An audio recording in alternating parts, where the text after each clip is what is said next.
Boa noite, meus irmãos, graças e paz do Senhor Jesus Cristo. É um prazer estar com os irmãos e irmãs esta quinta-feira.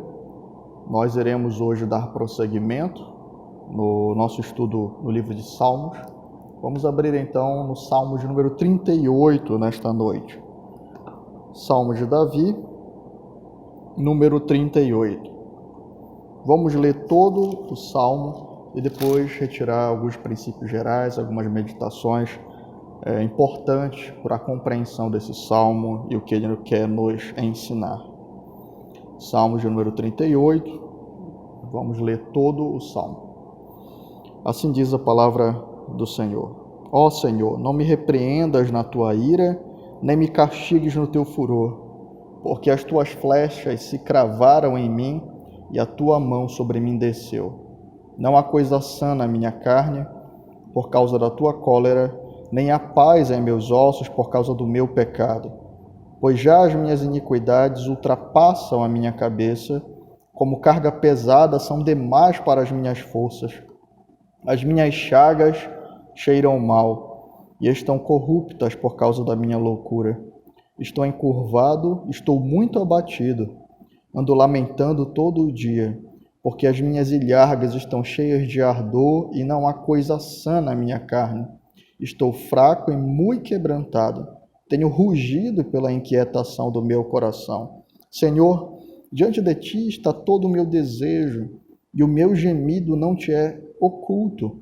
O meu coração dá voltas, a minha força me falta. Quanto à luz dos meus olhos, ela me deixou. Os meus amigos e os meus companheiros estão ao longe da minha chaga, e os meus parentes se põem à distância.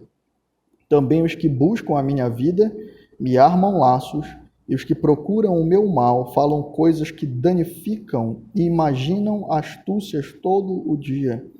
Mas eu, como surdo, não ouvia, e era como mudo que não abre a boca.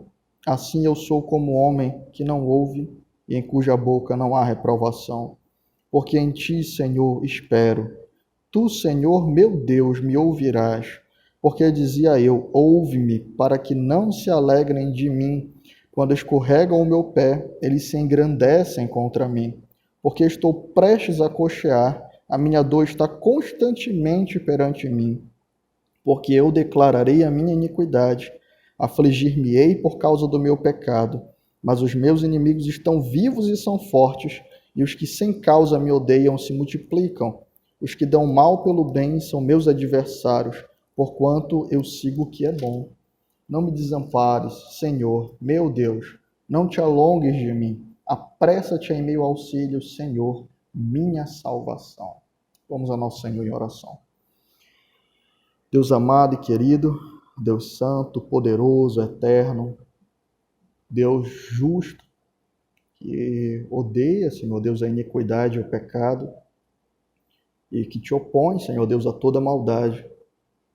Mas glória seja dada a ti, Senhor Deus, porque tu também é um Deus perdoador.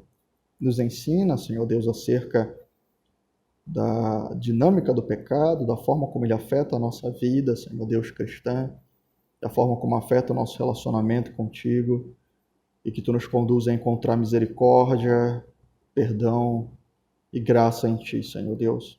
Ensina o nosso coração e a nossa mente acerca dessas verdades tão profundas, Pai, e expressas nesse salmo, na tua palavra. É o que te pedimos em Cristo e desde já te agradecemos, Senhor. Amém e amém. Amados irmãos, o título desse salmo, inclusive no manuscrito original, seria um salmo de lembrança, ou um salmo para lembrança. Tá? Nós não sabemos em que momento específico da vida de Davi ele escreveu esse salmo. Nós não sabemos se foi durante um momento de contrição e arrependimento por causa de um pecado, ou posterior a isso, para poder lembrar e manter essas verdades constantes no seu coração.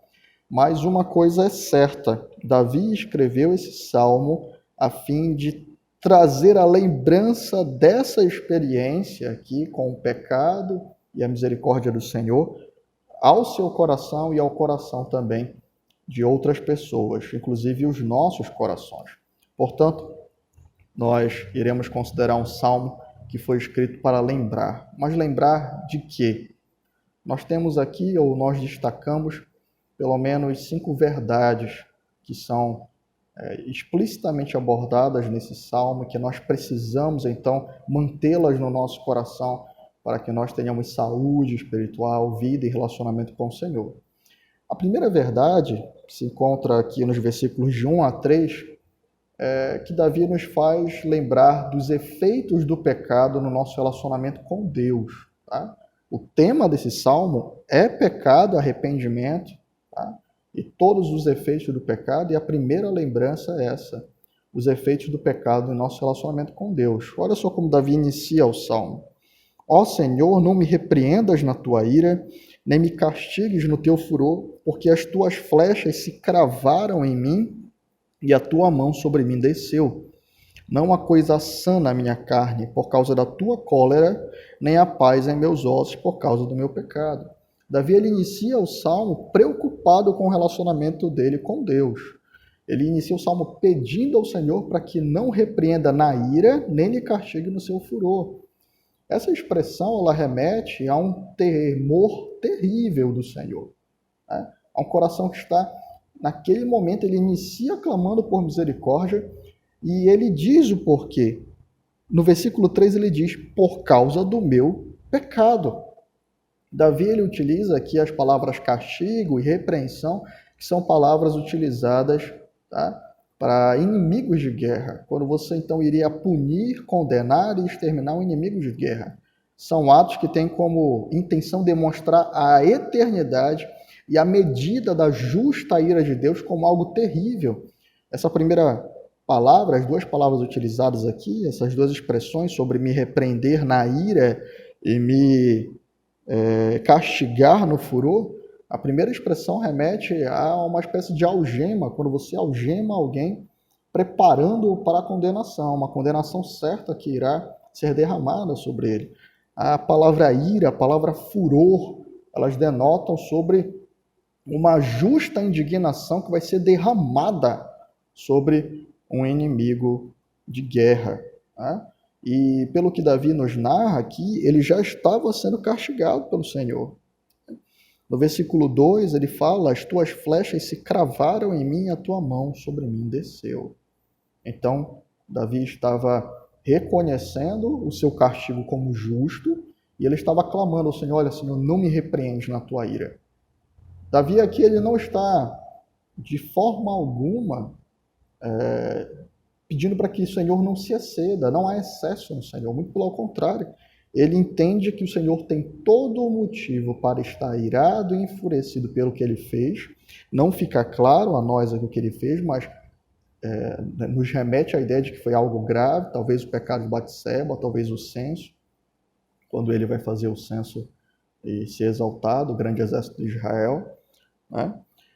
Nós não sabemos, mas foi um pecado terrível, ele estava sendo punido por causa desse pecado, tá? E Davi, então, reconhece e ele clama ao Senhor, então, para que ele não derrame sobre ele a sua ira, porque ele reconhece como devido aquilo. A primeira coisa que alguém pode pensar é que talvez essas palavras de Davi, né, de flechas se encravando na minha carne, ou seja, como se as flechas do Senhor tivessem sido atiradas contra Davi e elas estivessem ainda lá, né, encravadas. E a mão do Senhor, ou seja, a sua oposição, o peso da sua mão, né, a mão de Deus, né, essa cena da mão do Senhor descendo sobre ele para repreendê-lo e trazer castigo, são cenas muito fortes. Davi inicia esse salmo com uma linguagem muito forte. E alguém poderia pensar que é uma linguagem um pouco exagerada, mas não é. Se você está pensando assim, provavelmente não tem na sua mente, no seu coração, de maneira tão viva quanto Davi tinha, algumas certezas. E a certeza principal aqui é a compreensão de que o nosso Deus é um Deus santo. Deus santo. E isso nos remete a duas ideias. Primeiramente, uma ideia de afastamento. O Senhor, ele está afastado de todo mal, de toda impureza, ele está sobre a sua criação, de maneira soberana, eterna e totalmente única, que nós chamamos da transcendência do Senhor. mas uma transcendência pura, que se afasta daquilo tudo que é maligno, daquilo que é mal também.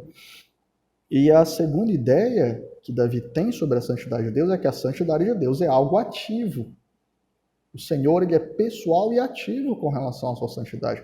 Portanto, toda a corrupção, toda a rebeldia, o pecado é rebeldia contra Deus, é transgressão da lei do Senhor, é uma ofensa ao Senhor, um desafio direto ao seu governo, à sua autoridade, ao seu poder, precisa ser punido e justamente punido. E que o Senhor faz isso de maneira pessoal. Observe que o temor de Davi não é só a repreensão e o castigo do Senhor, mas porque esse castigo ele se dá de maneira pessoal. Ele diz, as tuas flechas se cravaram em mim e a tua mão desceu sobre mim. Deus é alguém que se opõe ativamente e pessoalmente contra o pecado. Davi tinha essa certeza no coração dele.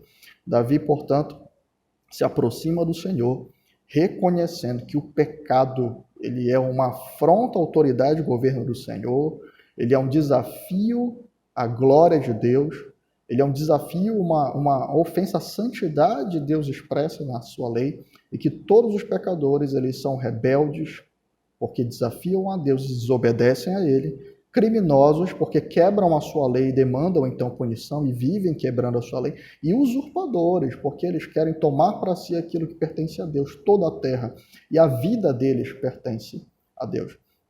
Portanto, esse pensamento sobre a santidade do Senhor e de que o Senhor ativamente ele está contra o pecado, toma a mente de Davi, e Davi pensa, o meu relacionamento com o Senhor, ele está sendo afetado por causa desse pecado. O ato que eu pratiquei demanda ira da parte de Deus, e eu estou clamando então para que o Senhor não se ire contra mim, não me puna na sua justa ira pelo que eu fiz. A primeira coisa então que Davi lembra é isso, o pecado ele afeta o nosso relacionamento com Deus. Por causa do pecado de Adão, toda a humanidade se tornou caída, afastada do Senhor, alienada de Deus. Davi sabia que isso é porque Deus é santo, justo, e que toda a humanidade demanda, então, condenação. O pecado demanda condenação e punição. A segunda lembrança é os efeitos do pecado sobre a alma do crente. Tá? Do versículo 4 ao versículo 10. Vamos ler aqui, meus irmãos. Pois já as minhas iniquidades ultrapassaram a minha cabeça. Como carga pesada são demais para as minhas forças. As minhas chagas cheiram mal e estão corruptas por causa da minha loucura. Estou encurvado e muito abatido, ando lamentando todo dia, porque as minhas ilhargas estão cheias de ardor e não há coisa sã na minha carne. Estou fraco e muito quebrantado, tenho rugido pela inquietação do meu coração. Senhor, diante de ti está todo o meu desejo, o meu gemido não te é oculto. O meu coração dá voltas, a minha força me falta. Quanto à luz dos meus olhos, ela me deixou. Davi, então, nessa passagem do versículo 4 ao versículo 10, ele nos lembra sobre o efeito do pecado sobre a alma do crente. Ele utiliza expressões como fardo, ou seja, uma grande carga, né, que está sendo carregada e consumindo as forças. Imagine você andando, né, passando o seu dia, o seu cotidiano, dormindo, levantando, caminhando, indo beber água, indo ao banheiro, fazendo as coisas do cotidiano com um grande fardo sobre as suas costas, né? Aquilo está roubando a força, aquilo está lançando sobre você uma carga exaustiva. E Davi primeiramente fala sobre esse peso, desse fardo. Davi compara o estado dele a alguém que está gravemente doente, com uma dor insuportável e constante que está afligindo a sua vida, a sua alma.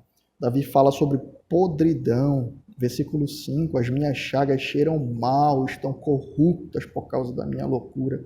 Versículo 7, as minhas ilhargas estão cheias de dor e não há coisa sã na minha carne, ou seja, não tem saúde, eu estou me sentindo como apodrecido. Davi, então, ele tem nojo, ele sente o fedor do seu pecado, ele tem repulsa pelo que está acontecendo com ele mesmo. Essas figuras, chagas, elas podem parecer figuras físicas, mas na verdade o que elas estão querendo expressar para a gente é que o mal espiritual que Davi está sentindo é tamanho que ele está sentindo isso em todo o seu ser, como se tivesse uma ferida aberta no seu corpo, ele sente aquilo. E meus irmãos, é impressionante como nós somos um ser, né? Um ser, uma só categoria. Portanto, Assim como dores físicas podem afetar o nosso psicológico, dores físicas intensas podem afetar o nosso psicológico e também a nossa condição espiritual, nos levando à tristeza, ao abatimento. O pecado também ele vai ter efeito sobre a nossa mente e sobre também o nosso corpo. Nós sentimos aquele peso. Davi então utiliza a palavra podridão aqui, nojo das suas chagas, que estão abertas e fedendo pelo que ele fez. Ele fala sobre a sua loucura, né? Que o ato que ele cometeu foi um ato irracional, de desobediência, algo perverso, que alguém com sabedoria não deveria cometer. Davi fala sobre abatimento, no sentido de ser uma profunda tristeza, né? Olha o que ele diz, versículo 8: eu estou fraco e muito quebrantado, tenho rugido pela inquietação do meu coração. Abatimento, inquietação, alguém que não encontra paz por causa do pecado. E no versículo, então, 9, ele diz: Senhor, diante de ti está todo o meu desejo e o meu gemido não te é oculto. É alguém que está gritando de dor por causa da sua condição espiritual. Portanto, esses são alguns dos sintomas dos efeitos do pecado na alma do crente. Por que nós dizemos sobre a alma do crente? Porque o ímpio ele está morto. E o falso crente também está morto. Ele pode ter aparência de piedade, ele pode ter aparência de um religioso, mas não. Ele, na verdade, é alguém que está morto, insensível ao seu pecado. A podridão faz parte da sua natureza, né? A obstinação, a rebeldia, a mente dele está cauterizada. Mas o crente não, o pecado ele destrói a alma do crente. O pecado ele traz nojo, ele traz repulsa, é algo insuportável, doloroso. Afastado da presença do Senhor, ele se sente fraco, perturbado. São como pessoas em estado terminal. O pecado ele vai minando a mente, o coração, o corpo começa a padecer. A alma do verdadeiro cristão ela é muito afetada pelo pecado. Portanto, Davi nos lembra que o pecado ele traz efeitos terríveis à nossa alma. Nós precisamos lembrar disso. Que o pecado, primeiramente, afeta o nosso relacionamento com Deus, é uma expressão de ingratidão pelo que ele fez na vida do crente, é uma expressão de rebeldia contra o Senhor, que tem nos favorecido em todas as coisas. E o pecado também agride a nossa alma. O pecado ele traz podridão, ele traz corrupção, perturbação, loucura, abatimento, tristeza à alma do verdadeiro cristão. A terceira verdade que Davi nos lembra aqui é com relação aos efeitos do pecado no nosso relacionamento com os outros, do versículo 11 ao 14. Olha o que ele diz: os meus amigos e os meus companheiros estão ao longe da minha chaga, e os meus parentes se põem à distância. Também todos os que buscam a minha vida me armam laços, e os que procuram o meu mal falam coisas que danificam e imaginam astúcias todo o dia. Mas eu, como surdo, não ouvia, e era como mudo que não abre a boca. Assim eu sou como homem que não ouve, em cuja boca não há reprovação. Davi aqui, então, ele diz que essa podridão, essa chaga, estava afastando os seus amigos, é a primeira coisa que ele diz. É importante nós destacarmos aqui que o termo amigo e parente pressupõe pessoas piedosas. Tá? Para um judeu, é algo de bom senso, de temor ao Senhor, ter como amigos pessoas que têm uma boa reputação, que têm um bom caráter e que são tementes a Deus. Eles não vão chamar de amigo alguém que é perverso, eles não tinham prazer em serem vistos, os judeus piedosos aqui no Antigo Testamento, o povo de Deus no Antigo Testamento, não tinha prazer em ser visto como pessoas perversas, como companheiro de homens maus, né? Eles não chamavam homens maus de amigo, por uma questão de bom senso primeiro, de sabedoria e de reverência ao Senhor, de testemunho da sua santidade, da sua separação para Deus e aquilo que é piedoso. Eles lidavam com os ímpios, eles interagiam, mas não utilizavam expressões, e muito menos afeto e favorecimento, como amigos e parentes. Né? Esses parentes, eles eram... o homem era direcionado para treinar a sua família no temor do Senhor. Portanto, diferentemente do que, infelizmente, muitos crentes têm feito hoje, os judeus eles tinham uma preocupação com as palavras, com os seus afetos, com as suas companhias. Portanto, o termo aqui, amigos, companheiros e parentes, ele está falando sobre pessoas muito provavelmente piedosas que estavam ao seu redor, que eram íntimas dele, que estavam próximas a ele e que se escandalizaram com o seu pecado.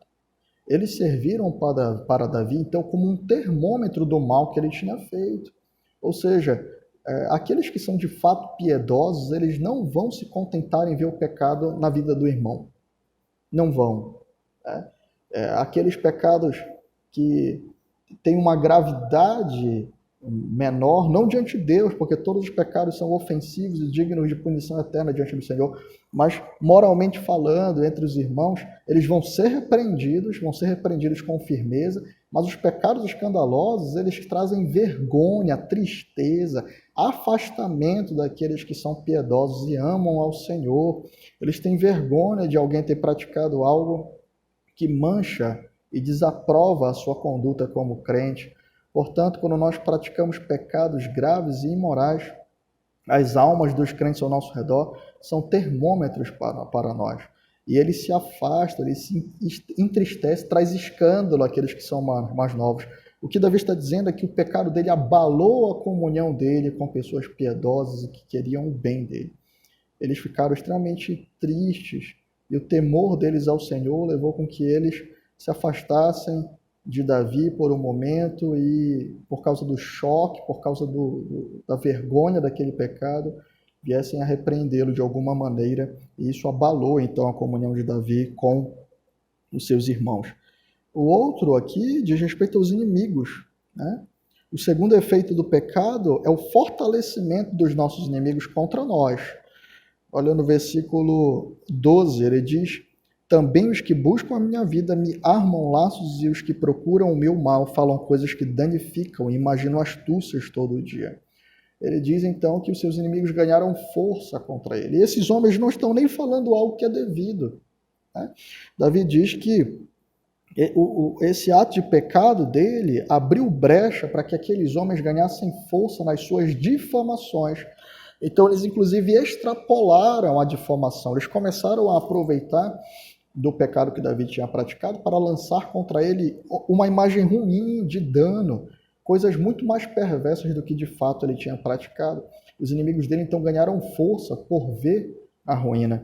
E quando nós pecarmos, isso irá acontecer com a gente.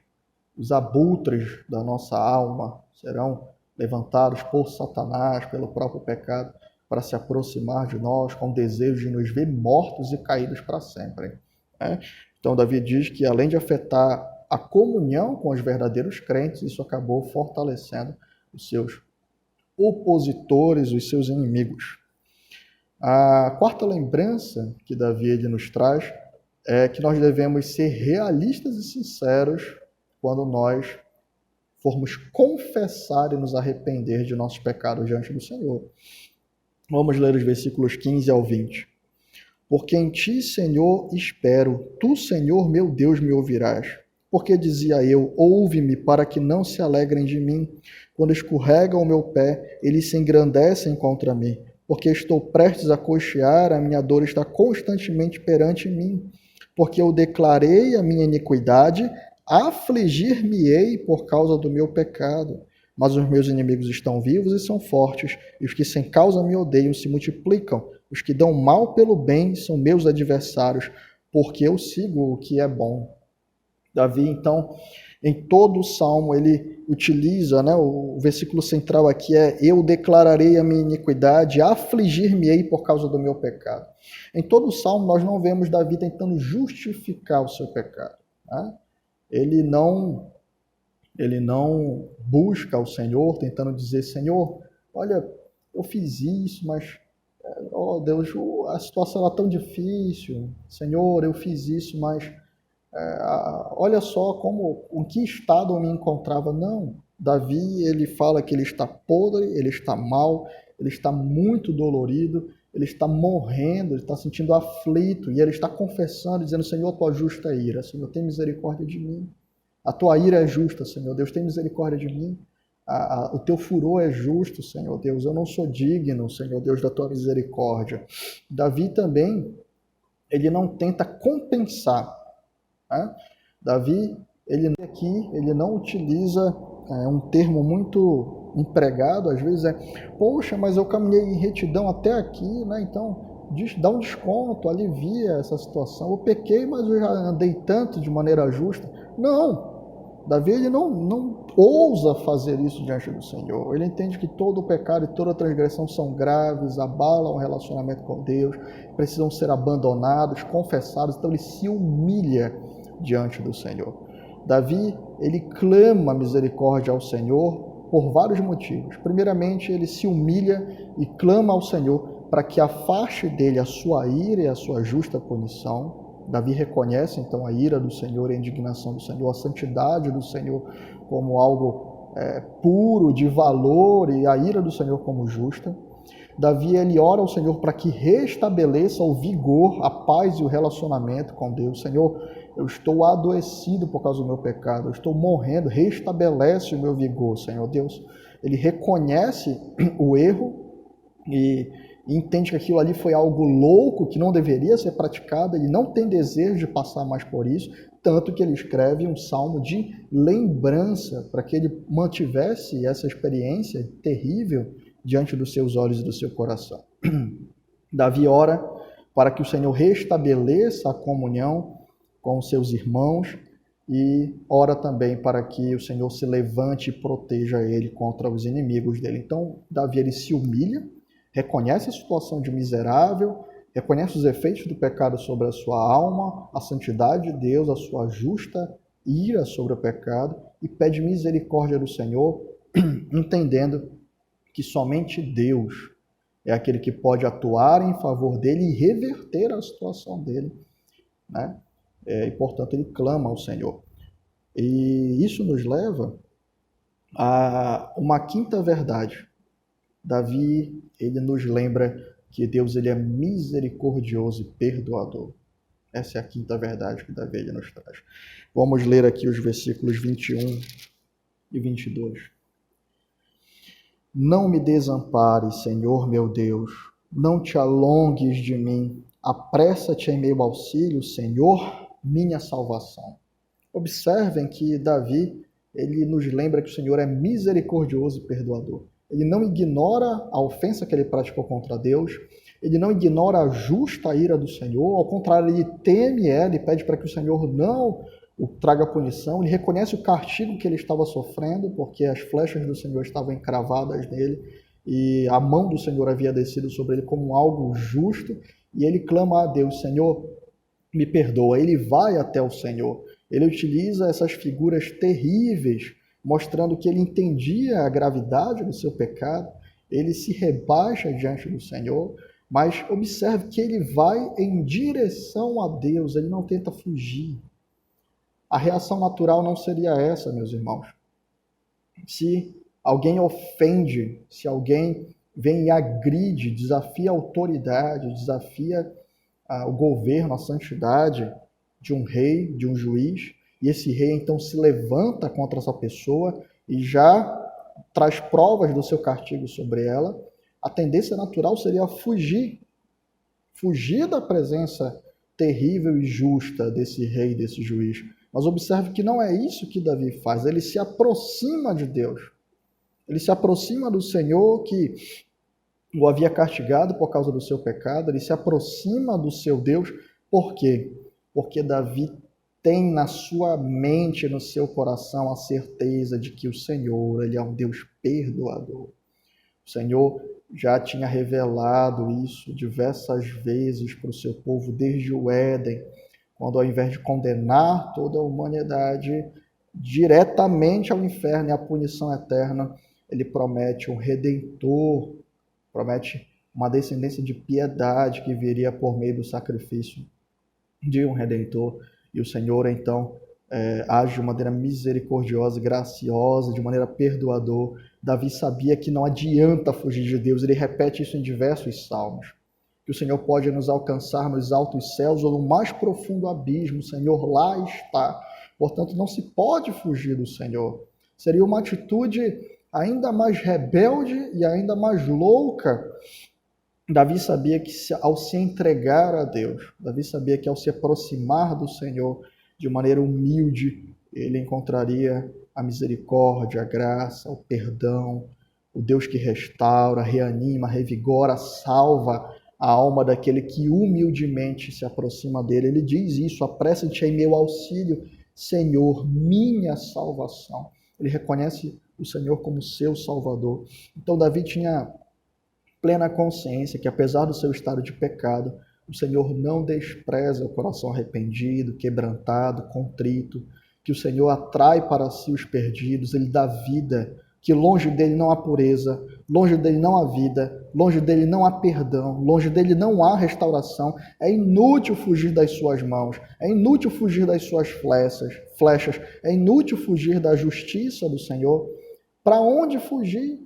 Por que fugir? Se isso demonstra um ato de rebeldia e esse homem mau será alcançado e punido, quem pode escapar do Senhor? Portanto, o mais sensato é ir até ele, clamando por misericórdia. E Davi sabia que Deus é um Deus misericordioso e um Deus de salvação. Portanto, Davi, mesmo ferido, ele recebe o castigo do Senhor, não se indigna contra isso, não se faz de vítima, reconhece a justiça do que ele estava padecendo e ele vai então até o Senhor clamando perdão e clamando restauração. Para nós finalizarmos, nós temos algumas aplicações então para nossas vidas daquilo que nós vimos nesse salmo. Primeiramente, você tem zelado pelo seu relacionamento com Deus? O relacionamento com Deus, para você que se diz cristão, ele é a coisa mais importante da sua vida. É o seu bem mais precioso, é a sua herança. O próprio Deus se entregou por nós e nos colocou em relacionamento com Ele. E esse é o principal foco do seu dia, não quebrar e zelar pelo relacionamento com o Senhor. Você compreende que Deus ele é um Deus santo e que odeia o pecado? Algumas pessoas querem se relacionar com Deus nos termos delas.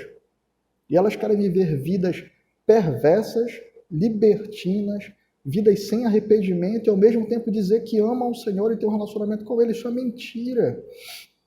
João, na sua primeira epístola, no capítulo 2, no capítulo 1 ainda, ele diz, olha, Deus é luz e não há nele treva nenhuma. Todo aquele que diz que tem comunhão com Ele e anda em trevas é mentiroso e a sua verdade não está nele. Portanto, você compreende que Deus é um Deus santo? Como é que você tem zelado pelo seu relacionamento com o Senhor? Você entende que Deus ele se opõe ao pecado, se opõe a todos aqueles que andam em trevas e maldade? Uma das marcas do verdadeiro crente é um senso real da santidade de Deus e uma preocupação constante, um zelo constante pelo seu relacionamento com o Senhor. Ele vigia as suas palavras, para não ficar falando imoralidade, coisas perversas, pesadas, e não ofender ao Senhor e quebrar o relacionamento com Ele e manchar a profissão de fé que ele fez como sendo transformado por Deus. O cristão ele tem o relacionamento com Deus como algo mais precioso que foi dado a ele e aquilo que é suficiente para sustentar o seu coração e a sua alma, pertencer a Deus. Ele compreende que é justa e santa a oposição de Deus contra o pecado, e por isso ele busca caminhar em santidade e arrependimento quando erra. Reconhecimento do pecado e arrependimento diante do Senhor. Essas são marcas do seu coração. Como nós falamos anteriormente, algumas pessoas elas se dizem crentes, mas não demonstram arrependimento algum diante do erro. Às vezes elas dizem que estão tentando mudar, mas é mentira, você não vê preocupação, você não vê arrependimento, você não vê luta, você não vê mudança de postura. Isso são marcas de um coração cauterizado, falsamente religiosos, insensíveis à santidade de Deus, que não possuem um relacionamento genuíno com o Senhor. Pessoas que têm um arrependimento que Paulo diz que é o arrependimento segundo o mundo, no máximo em algum momento de remorso. Mas entenda uma coisa, aquilo que o justo teme se abater sobre ele, porque ama a Deus e compreende a sua santidade, é exatamente o que vai cair sobre o ímpio, sobre aquele que finge relacionamento com o Senhor, sobre aquele que vive em piedade ativa diante de Deus. Ele não tem relacionamento com Deus, ele não tem o favor do Senhor, mas unicamente a sua oposição, e no dia final ele será condenado eternamente. A segunda A aplicação é como você tem reagido ao seu pecado. Quais têm sido os sintomas do pecado? Qual é a reação da sua alma diante do pecado, quando você peca, quando você cai? Nós somos falhos. O pecado é um acidente na vida do crente, não um ato, não faz parte da nova natureza o pecar constantemente, em todo momento, em tudo que faz. Essa é uma ideia não bíblica. O Senhor diz que Ele nos chamou à santidade, às boas obras, à prática da piedade. Portanto, a marca do crente são frutos, e frutos de arrependimento e piedade. O pecado, eles são acidentes na vida do cristão. Portanto, quando você peca, e às vezes esses acidentes podem ser acidentes graves, como aconteceu com Davi, isso é motivo de perturbação para você, de lamento, de dor. Você tem chorado pelos seus pecados? Você tem chorado pela sua não mudança de postura que precisa ser feita, pecados precisam ser abandonados? Você tem chorado por isso? Você fica triste com as suas quedas e falhas? Porque isso também é uma marca de um crente. Ele se sente apodrecido, sujo pelo pecado. Ele tem repulsa dos seus atos de rebeldia. Ele lamenta, chora, deseja se ver livre disso. Ele é como Paulo em Romanos 7, que clama: ó Senhor, quem me livrará do corpo dessa morte? E agradece a Deus pela vida de Cristo, porque se não fosse por ele, ele não teria nenhuma esperança. Agora o ímpio, o falso crente, não. O pecado, no máximo, traz algum remorso momentâneo a ele, um peso na consciência, um desconforto, mas que o entretenimento, uma diversão, uma boa notícia acerca do que ele estava esperando, cai, desmonta, dissolve esse arrependimento. Né? Ele peca e não reconhece o pecado, não é algo que incomoda ele. Ele tenta justificar, ele tenta intencionalmente afastar. Às vezes ele sabe que se ele pensar naquilo vai vir alguma tristeza, então ele até afasta da mente dele refletir sobre esse pecado. Isso é um comportamento mundano, que não produz vida, não produz piedade, é um arrependimento falso, é unicamente o remorso, porque não há abandono desse pecado, não há mudança de postura, não há um incômodo real e que leva esse homem a chorar pelos seus pecados. Mas o crente, ele chora pelos pecados, ele tem tristeza por aquilo que ele pratica diante do Senhor, que é mal, e ele é alguém que está lutando. Você vê vida, porque a reação contra o pecado, oposição ao pecado por parte do crente. Isso tem marcado a sua vida. Ou no máximo você tem um remorso, um desconforto, um desconforto social, porque você sabe que as pessoas que estão ao seu redor vão desaprovar aquilo. Isso não é uma marca de um cristão. Um cristão, ele é alguém que constantemente está pensando na sua vida, zelando pelo seu relacionamento com Deus, zelando pela sua santidade, que chora quando peca e desobedece ao Senhor e vai até Ele humilhado em busca de arrependimento. Terceira aplicação. Você tem agradecido a Deus pela exortação dos seus irmãos? Né? Você tem se servido da exortação dos seus irmãos para reconhecer o seu pecado? O justo, ele se preocupa com isso, ele agradece ao Senhor, porque os santos são um termômetro da nossa comunhão com Deus. A comunhão com os crentes é um termômetro da nossa comunhão com Deus. Isso implica desde a participação ativa nos cultos e reuniões da igreja, porque nós estamos ali presencialmente desfrutando do corpo do Senhor, assim o Senhor ordena. E nessa comunhão nós testemunhamos, então, se nós estamos perto ou longe do Senhor, nós somos exortados, os nossos irmãos servem como termômetro da nossa vida de santidade para com o Senhor. E o verdadeiro cristão, ele reconhece isso, ele agradece a Deus, mas o ímpio não. O ímpio, ele pensa, ninguém tem a ver com a minha vida. O ímpio, ele pensa que aqueles que estão em volta dele também são pecadores, então não tem moral nenhuma para falar nada, não deveriam falar nada, porque eles também têm os defeitos deles. Esse tipo de frase sai constantemente da boca do ímpio, mas o justo não. Ele olha para isso e vê como um mau sinal. Ele olha para o afastamento dos irmãos, para a perda da comunhão, para o distanciamento, como algo que aponta para o próprio distanciamento do coração dele de Deus. E a exortação dos irmãos, como o cuidado do Senhor em mostrar a ele o seu erro, o seu pecado, e, portanto, ele é grato ao Senhor pela exortação dos irmãos. Como é que você tem reagido? Como é que está a sua comunhão com a igreja do Senhor? Você é alguém distante da igreja, você está distante de Deus. Ninguém que está longe da igreja tem uma comunhão agradável e presente com o Senhor. Isso é uma mentira, um engano. Todos aqueles que foram inseridos em Cristo, por meio do sangue dele, foram inseridos no corpo de Cristo. O corpo é de Cristo. O corpo de Cristo é visível, é material. Portanto, todo o crente, a comunhão com a igreja é uma evidência do novo nascimento. É evidência de comunhão com Cristo.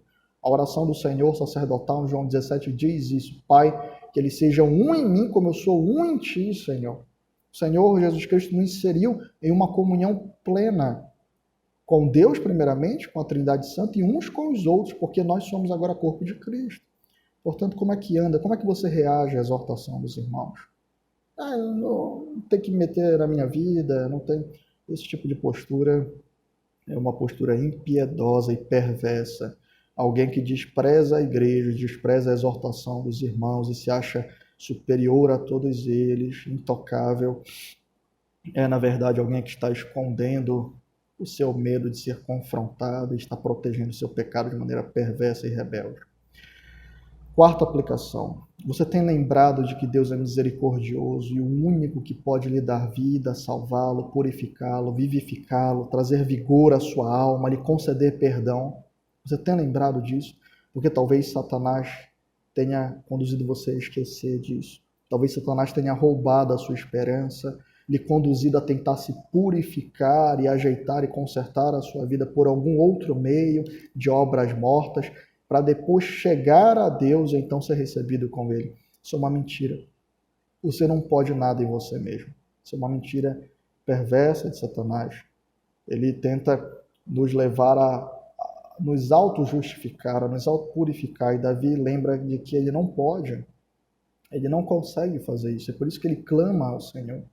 Portanto, você, crente, que tem sido afetado por um pecado grave, que tem roubado as suas forças, que tem minado a sua comunhão com Deus, se você está cedendo a pecados de estimação, a qual você pensa ou tem no seu coração de que eles são de baixo interesse, de que isso não vai afetar a sua comunhão com Deus, mas saiba que isso já tem afetado, isso tem roubado a sua força, o seu vigor, a sua alegria, mude de postura. E a primeira mudança é se arrependa e clame ao Senhor. Reconheça que somente Ele pode purificar você. O Senhor é misericordioso e perdoador.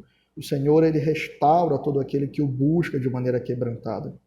O ímpio, ele é alguém que vai se endurecer diante do pecado. Ele vai tentar se esconder, como Adão fez no Éden, como Caim fez, sendo banido para a presença do Senhor. Ele vai fugir para continuar vivendo em rebeldia. Mas como o próprio Davi nos leva a refletir, quem pode fugir do Senhor? Essa postura é algo inútil. Ele já agendou um dia para trazer juízo sobre a terra. Nem no mais profundo abismo alguém vai escapar daí. Não faça isso. Busque a Deus. Não faça isso. Busque ao Senhor.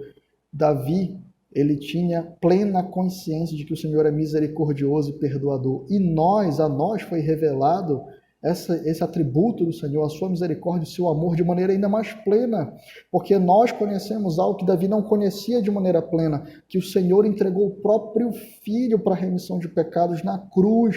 Na cruz o Senhor possibilitou reconciliação. Cristo, ele sofre na cruz e recebe as flechas mortais de Deus sobre ele. Ele recebe a punição terrível do Senhor na cruz, a punição que fez Davi adoecer só em pensar nela.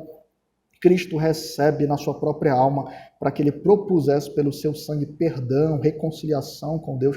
O sangue de Cristo lava, purifica, traz vida, paz, novo nascimento, perdão, amizade com Deus. Cristo aniquilou o império do pecado e da morte pela sua morte e ressurreição.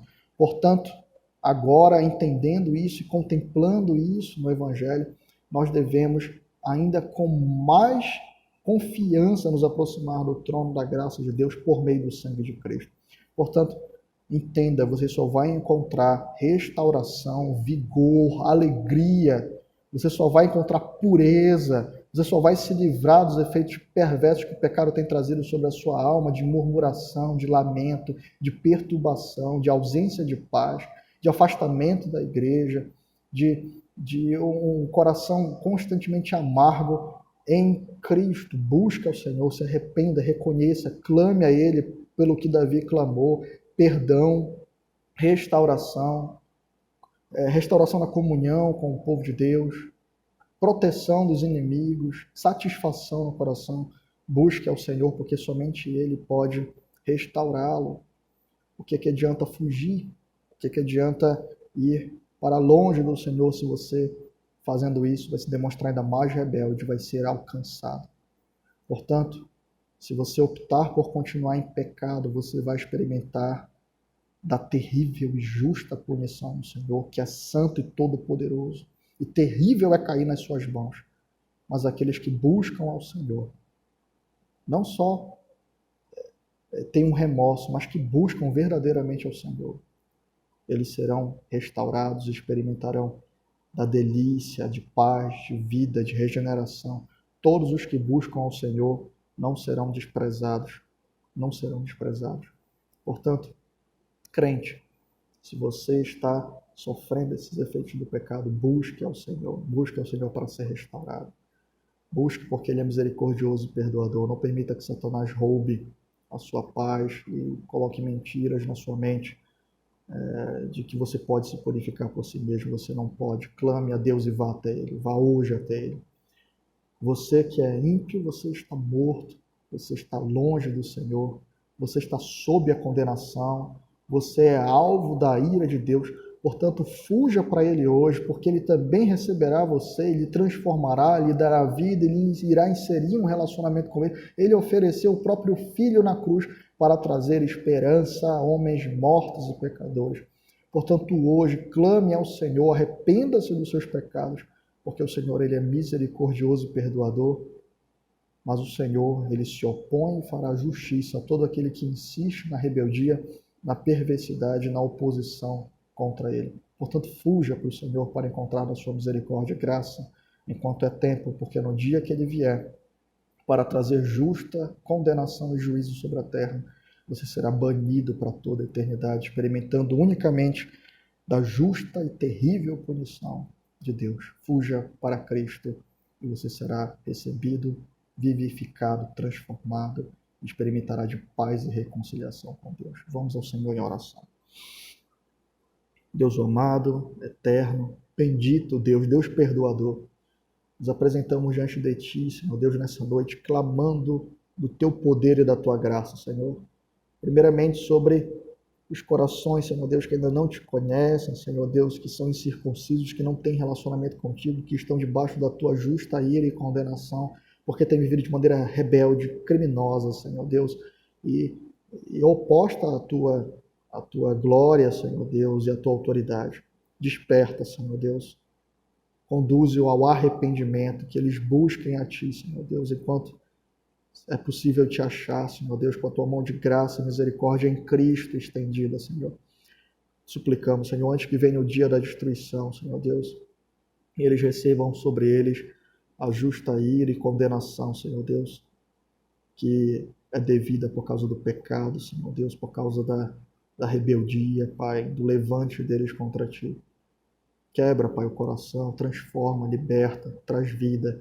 Leva, Pai, a humildade, a humilhação diante de Ti, ao clamor pelo Teu perdão, porque todo o que Te busca, Pai, todo aquele que vai até Ti será recebido. Nós Te suplicamos, Senhor Deus, também pelo Teu povo. Ó, Senhor Deus, gera em nós a consciência de Davi sobre a Tua santidade, Senhor Deus, e a necessidade de zelarmos pelo nosso relacionamento contigo, Senhor, de Te amarmos, Senhor Deus, verdadeiramente, ter repulsa e nojo pelo pecado, Senhor. Traz, Senhor Deus, a nós uma consciência genuína de que precisamos, Senhor Deus, constantemente caminhar em santidade, Senhor Deus, observando a Tua palavra e a Tua lei, Senhor, em comunhão com os Teus filhos, Senhor Deus, clamando a Ti constantemente perdão, Senhor Deus, e confiando no poder de Cristo para nos libertar. Liberta as consciências que têm sido aprisionadas por mentiras satânicas, Senhor Deus, de que não encontrarão libertação e paz em Ti. E leva-os, Senhor Deus, a olharem para Cristo e para a Tua prova de amor e graça em favor do Teu povo, Senhor Deus, de maneira que nós encontramos somente em Ti vida, vigor e restauração. O que nós te pedimos, Senhor, livra-nos do pecado, livra-nos da queda, Senhor Deus. Mas quando pecarmos, nos conduz a um coração quebrantado, arrependido, sincero, que encontra restauração e vigor diante de Ti, que é misericordioso e bom. É o que suplicamos em Cristo, desde já te agradecemos, Senhor. Amém, Pai, e amém.